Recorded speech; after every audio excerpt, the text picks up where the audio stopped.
Welcome to Prepared for Parenthood, the podcast for hopeful, expectant, and new parents with little ones up to age 5. I'm your host, Dr. Stephanie Duger, a psychotherapist, author, educator, parent coach, and married mother of 2. On this show, we'll discuss everything from the most up-to-date practicals of best supporting your young children, to thriving in relationship as a family, to more surprising topics around the psychology and development of babies from conception through age 5. So sit back, relax, and enjoy. I'm thrilled to have you here today.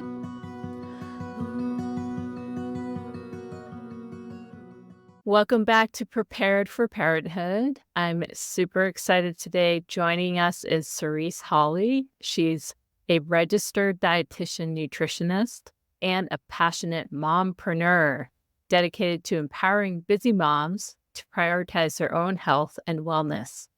As a busy mom herself, she believed that her own well-being had to take a back seat, leading to burnout. Through her motherhood journey, she discovered that self-care is essential and that nurturing her wellness benefits both herself and her family. Sarice shares her insights and practical advice on her blog, sariceholley.com, a hub for busy moms seeking health and wellness inspiration. She also hosts the podcast Maternity Leave, where she interviews other mompreneurs who have successfully built businesses while raising their little ones. So welcome, Sarice. I'm super happy to have you here today. Thank you, Stephanie. Nice to see you again. So I'm wondering if we could start with you just sharing a little bit about your journey into motherhood and how you discovered that caring for yourself first and not just your little one is so essential to your well-being. Like you mentioned, I'm a dietitian, and I will often get clients. I worked with men, women, some were married, some were single, and it was a pattern where a lot of the men, if I would tell them the meal plan, they would say, okay, yeah, sure, print it out. My wife will take care of it. My girlfriend will take care of it. And even some of the women, if they're single, they were like, sure, they were on it. But the mothers, they would always tell me, oh, I don't have time for that. And I'm like, but you're taking care of your children, your husband, you have a business. You need to take care of yourself also. And it seemed so unfair to me. And I just thought, oh, that would never be me. Wrong. And then 2022, I had my son, and I didn't get the manual.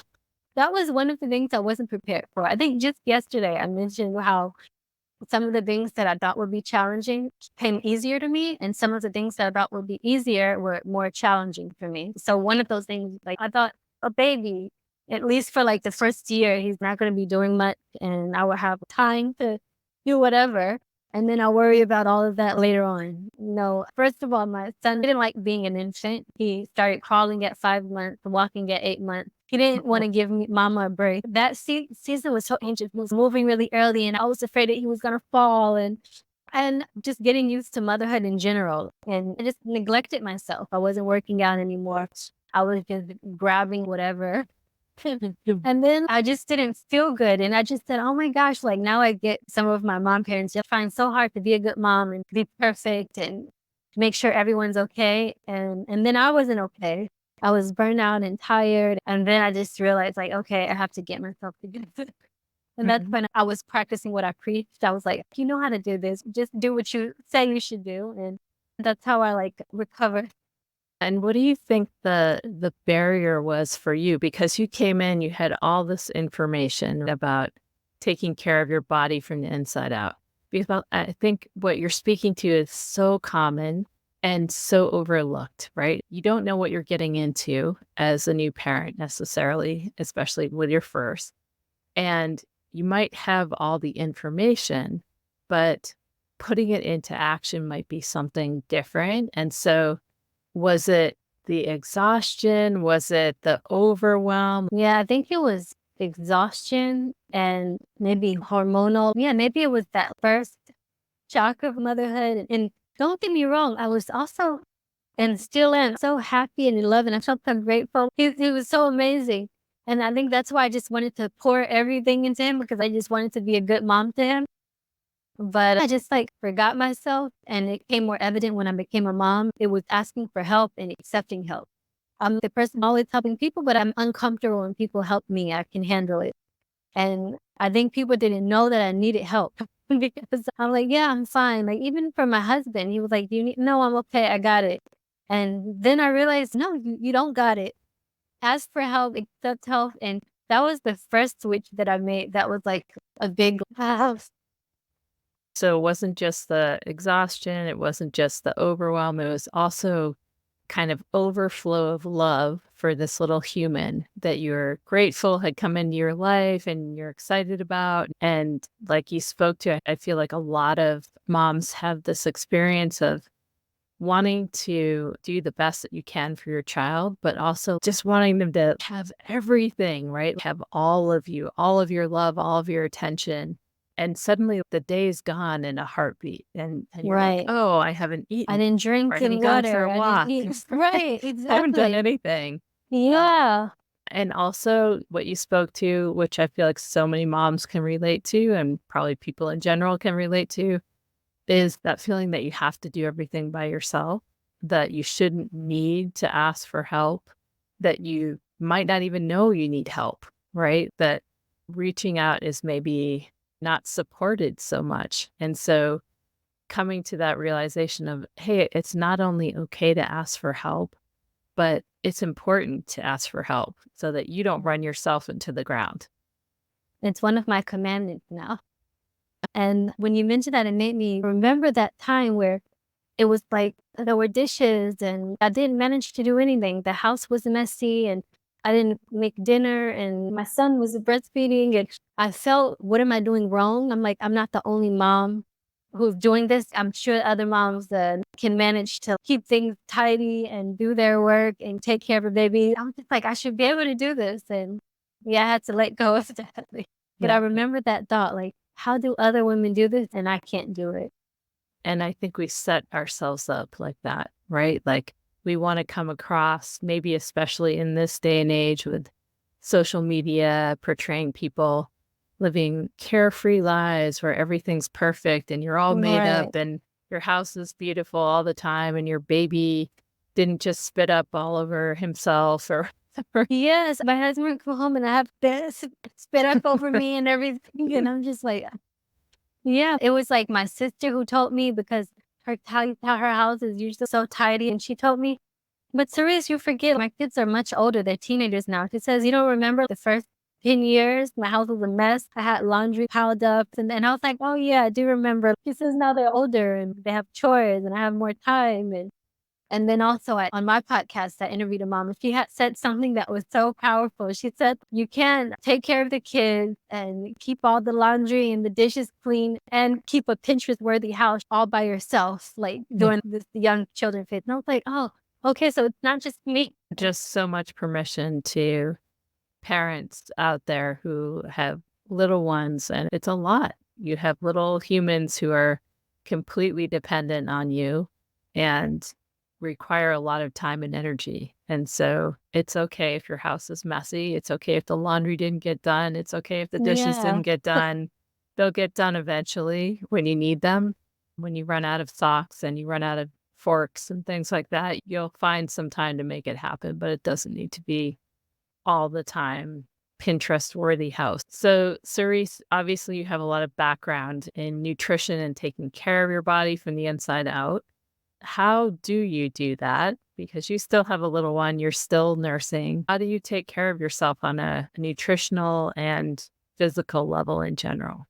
So part of asking for help was sleep. I think we have it backwards sometimes. We want to focus like what food should I eat, what supplements, and it's hard to focus on any of that and make right choices if we're not sleeping. And I know with little ones, that's a challenge sometimes. So I would say prioritize sleep whenever you can.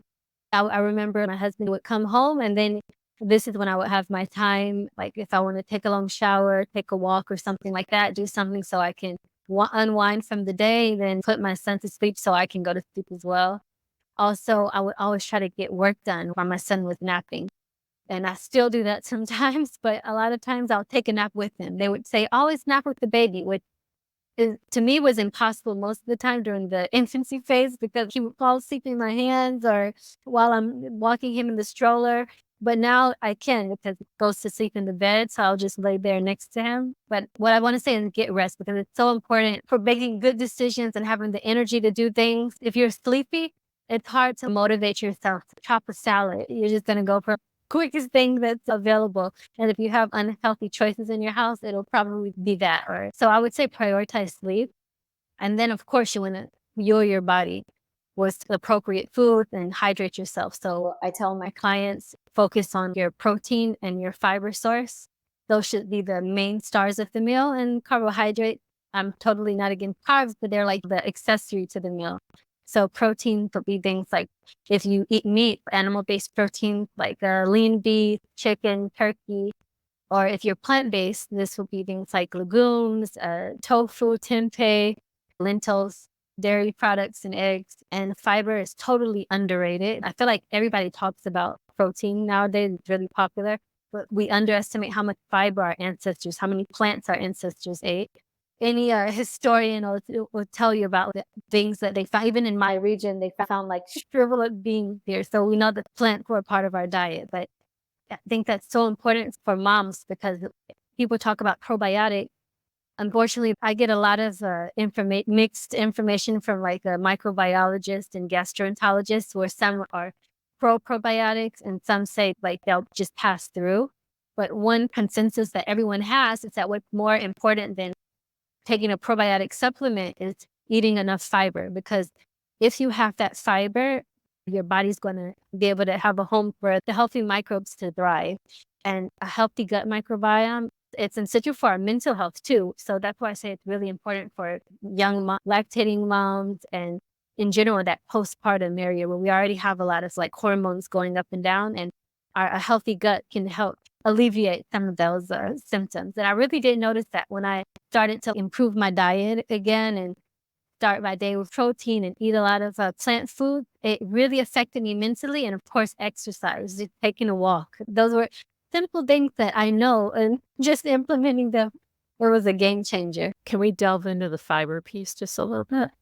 So my understanding is that there are two kinds of fiber, right? There's the insoluble kind that passes through you and is important. And then there's the soluble kind, which for those who don't know, your body can dissolve and make use of. Would you say, are they both equally important when you talk about fiber? What kinds of food would provide the healthiest gut for people? So I think both of them are important. Like I don't prioritize one over the other because they have different functions.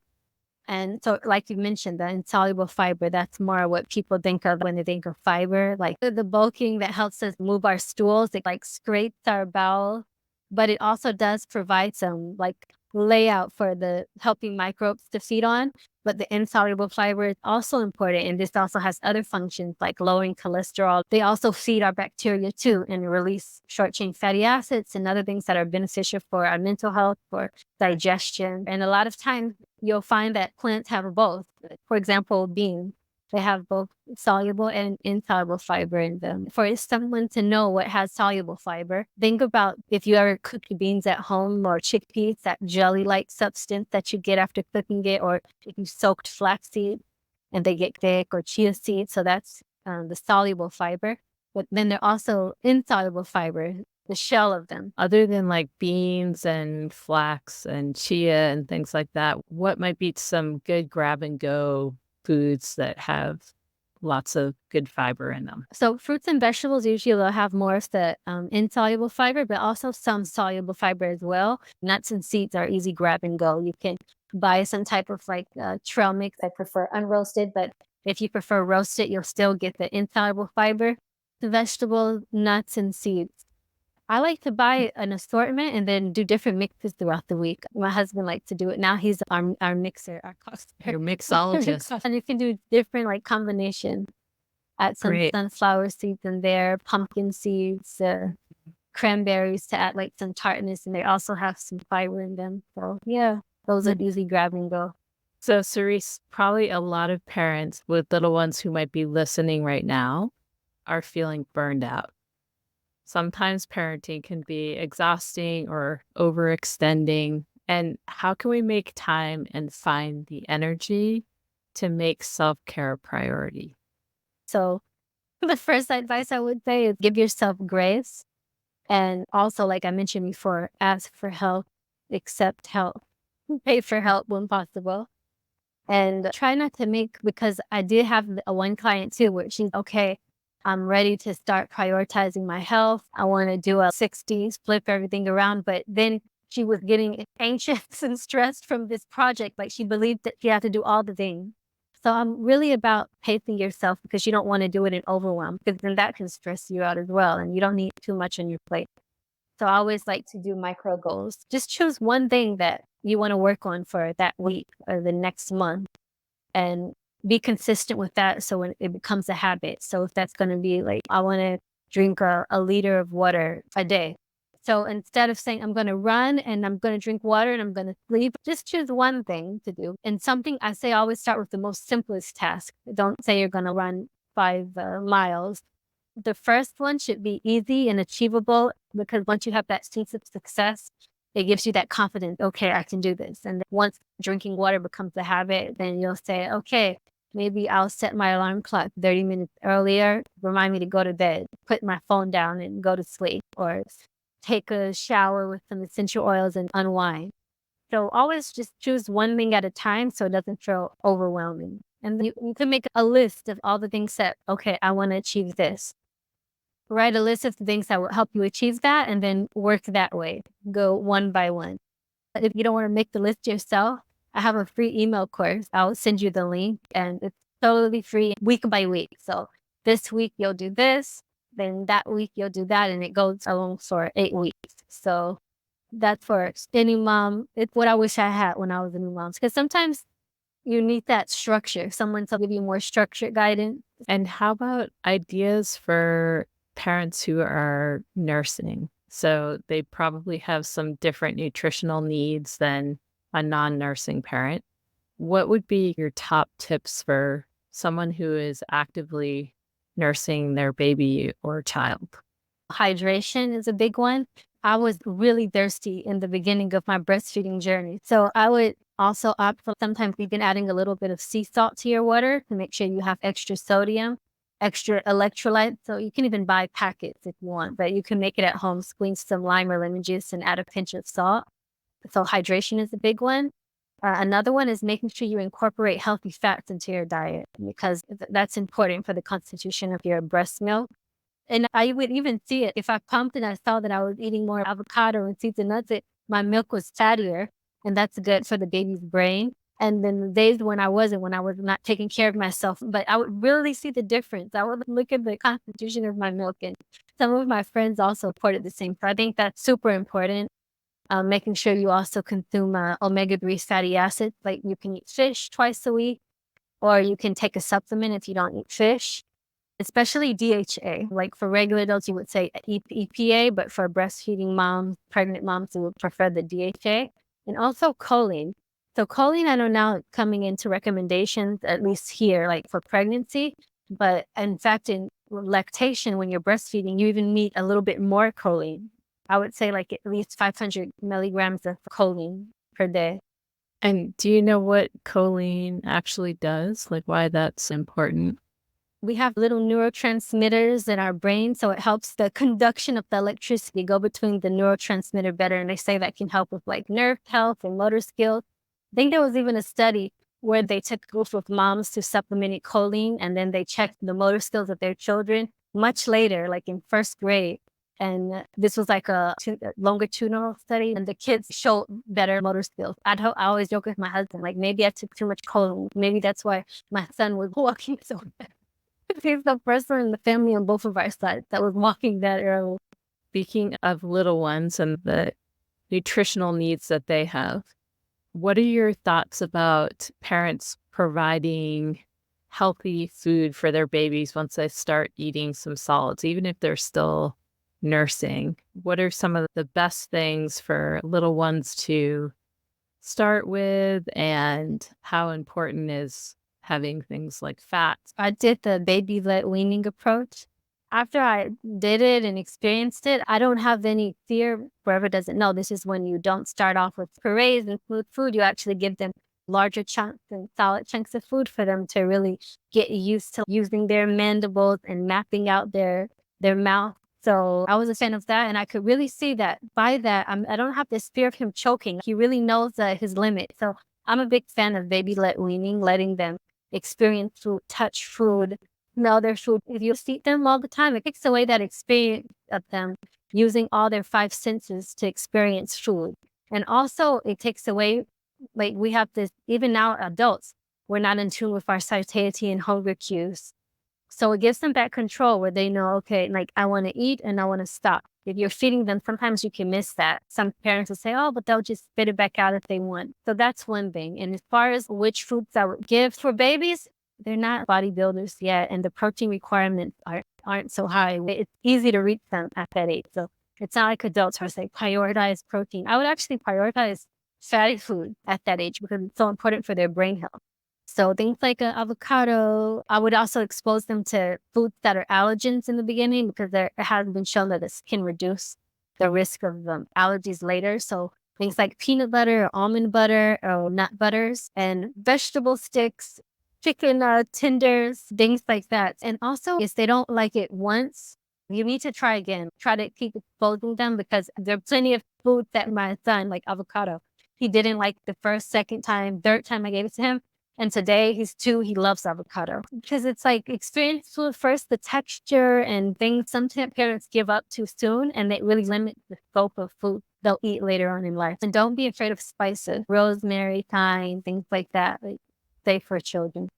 Of course, in moderation. My brother, he lived in India for 3 years and they had a nanny there, and he was just shocked how the nanny was giving his baby Indian food and curry and things like that. And I have a Vietnamese friend. She said, yeah, like I was eating kimchi when I was like 1 years old. And so that's when I experimented and I let my son try spicy things. Not too spicy. If it's like chili flakes or something like that, just a pinch. And it's just something they experience. And now he doesn't eat super spicy food, but he can eat spicy food. It's not something that bothers him. Of course, I'm talking about healthy babies. In other cultures, kids eat different types of foods that we're not usually eating. And if you say grow up in the Indian culture or Thai culture or whatever, you're eating those foods while you're pregnant. So your baby's exposed to different flavors in the womb. And then if you're nursing afterwards, they're getting some of those flavors through the breast milk as well. So it probably is at least partially cultural in terms of how much spice we add in, depending on the Yeah. foods that we tend to eat. There But is a connection there, but in the case of my brother, his wife is Ukrainian, so she wasn't eating. But it was just what the nanny was used to. She just gave what's customary to give to children, and my niece loved it. So until this day, she likes curry because it was like her first flavor. I want to loop back to something you mentioned in that about how parents sometimes, when we either have been spoon fed or whatever caused this to happen, we are not able to read the cues of being satiated, not being hungry anymore. Is there a way that you know as a nutritionist to retrain yourself? What are the best ways to relearn that for yourself and discover it? Yeah, that's the big one because, for example, my parents had the best of intentions, and I know a lot of parents did similarly. But like I was to like finish what was on my plate and not waste food, and this eventually led to the habit where I would just finish my plate because I didn't want to waste the food, and I would overeat and I would feel bad afterwards. And then I remember when I was in college, we talked about emotional eating and not being in tune with hunger cues, and I was like, oh wow, I didn't even realize that was a problem. I could just stop eating before I'm stuffed and I wouldn't feel so bloated. I'm sure some other people can relate. But one of the things I do to get past that and get back in tune with our hunger and thirst cues, because it happens with thirst as well. Sometimes we're dehydrated and we'll think that we're hungry when we actually need to drink some water. So I'll say, make it a habit 15 minutes before you eat to have a glass of water, maybe 2 glasses, because even that in itself, hydrating yourself, it'll cause you to realize that, okay, I'm not as hungry as I thought I was. And also, sometimes we're working on autopilot. I had a client where he would tell me, I like get home and I just black out. I open the fridge and he called it the monster wake up. He said I wouldn't eat all day. One of the things we did besides helping him eat proper meals throughout the day so he wasn't so hungry when he stepped through the door, was breaking that habit that he had of entering the house and going to the fridge.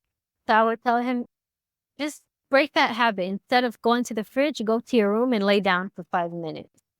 So if it's an emotional thing, if you're like stress eating, I would say try to put in some action that breaks that automatic mode of opening the fridge or starting to eat. He said that helped for him. He would go lay down for 5 minutes, even listen to a short guided meditation, and then be more aware and conscious, and then he would eat less as a result of that and be more in tune. Another tip, and this is easier because everybody has their phone with them most of the time, snap a picture before you eat, snap a picture of your meal. It just snaps you up for a moment before you just start eating on autopilot. It gives you a moment to see your plate, make notes. Like, how do you feel about your meal? Are you proud or is there room for improvement? Why are you eating? So it's also a mindfulness exercise and also just breaks that autopilot mode where I'm like, as soon as I see my plate, I dig in. It sounds like in both of those, there's an element of just slowing down. Either slow down when you come home and you're famished, to like take a minute, lie down, do some guided meditation, or just take the split second of pulling out your phone and taking a photo of what you're about to eat and then thinking about it like I made this beautiful salad or meal and I'm proud of it, or I grabbed the first thing I could find and I'm just gonna inhale it because I'm so hungry. That Right. sense of slowing down and drinking water and seeing how hungry you actually are can be really supportive for people who are struggling with that. We've been talking with Sarice Holley. She is a nutritionist and a mompreneur. Sarice, can you please share how people who would like to work with you can find you and things that you might offer? You can find me on my blog, sariceholley.com, like you mentioned in the beginning. Also, check out maternity leave if you want to hear wonderful experts like Stephanie, who's on my podcast. Whose episode is coming out soon, by the way. Just to help moms hear other experiences from other moms, get experience from other experts, because we're all in this journey where there's no manuals. And I feel like if you don't have that community with you, that village with you, you can get that village online or virtually. My email is there also if you would like to contact me. And I mentioned the free email course. Feel free to sign up if you'd like and to get week by week. I made it an email course because even the fact of sitting down and watching a course can be overwhelming. I know for me, I had some free courses I wanted to do or paid courses and I didn't get to them because I didn't have the bandwidth. So this is just a short email at the beginning of the week and you're like, okay, this is my task for the week and you don't hear from me again until the next week. So feel free to check that out. Thank you so much, Sarice, for being with us today and really appreciate speaking with you. Thank you so much. Thank you so much for listening to the Prepared for Parenthood podcast today. I hope you found this episode educational, informational, and conversational, and that you'll join me again for another episode soon. If you enjoyed listening to today's podcast, I'd very much appreciate if you would rate, review, and subscribe. If you're interested in more information related to today's podcast, or are looking for parent coaching or courses, you can find my information in the show notes or online at preparedforparenthood.com.